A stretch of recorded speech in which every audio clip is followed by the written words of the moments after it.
ವೇದಿಕೆ ಮೇಲೆ ಆಸೀನರಿರುವಂಥ ಸನ್ಮಾನ್ಯ ಕೃಷಿ ಸಚಿವರಾದಂಥ ಶ್ರೀ ಚಲುವರಾಯಸ್ವಾಮಿ ಅವರೇ, ಕೃಷಿ ಆಯುಕ್ತರೇ, ಕೃಷಿ ಇಲಾಖೆ ಎಲ್ಲ ಅಧಿಕಾರಿಗಳೇ, ಕೆಪೆಕ್ ಎಮ್ ಡಿ ಬಂತ್ನಾಲ್ ಅವರೇ, FKL MD ಇರ್ಫಾನ್ ಅವರೇ, ಇವತ್ತಿನ ರಫ್ತುದಾರರ ಸಮಾವೇಶಕ್ಕೆ ಆಗಮಿಸಿದ ಎಲ್ಲ ರಫ್ತುದಾರರೇ ಹಾಗೂ ಮಾಧ್ಯಮ ಮಿತ್ರರೇ, ಎಲ್ಲರಿಗೂ ನಮಸ್ಕಾರ.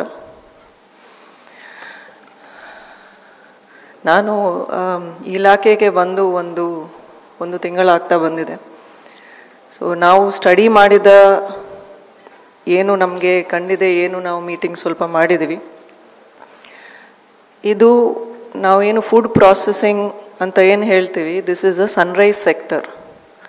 ಸನ್ರೈಸ್ ಸೆಕ್ಟರ್ ಅಂದರೆ ರಫ್ತುದಾರರಾಗಿ ತಮಗೆಲ್ಲರಿಗೂ ಗೊತ್ತಿರುತ್ತೆ.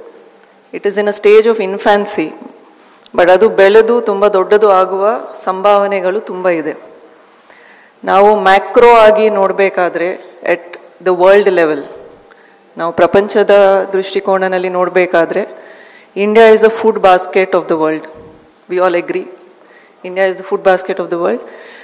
ಇಂಡಿಯನ್ ಎಕ್ಸ್ಪೋರ್ಟ್ಸಲ್ಲಿ, ನಾವು ರಫ್ತದ ಬಗ್ಗೆ ಸ್ಪೆಸಿಫಿಕ್ ಆಗಿ ಮಾತಾಡ್ತಾ ಇರೋದ್ರಿಂದ, ಇಂಡಿಯನ್ ಎಕ್ಸ್ಪೋರ್ಟ್ಸಲ್ಲಿ 15-20% ಫುಡ್ ಎಕ್ಸ್ಪೋರ್ಟ್ಸ್ ಇದೆ. We are all aware of that.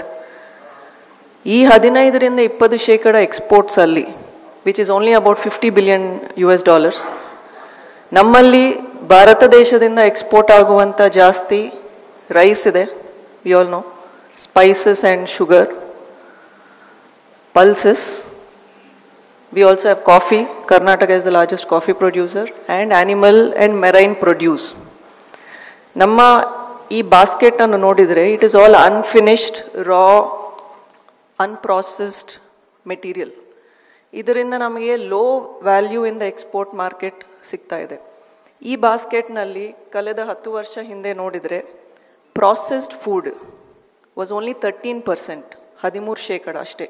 2013-14 ಬಗ್ಗೆ ನಾವು ಮಾತಾಡಬೇಕಾದ್ರೆ it was only 13%. As we speak today 22-23ನಲ್ಲಿ ಆ share of total exports is 26%.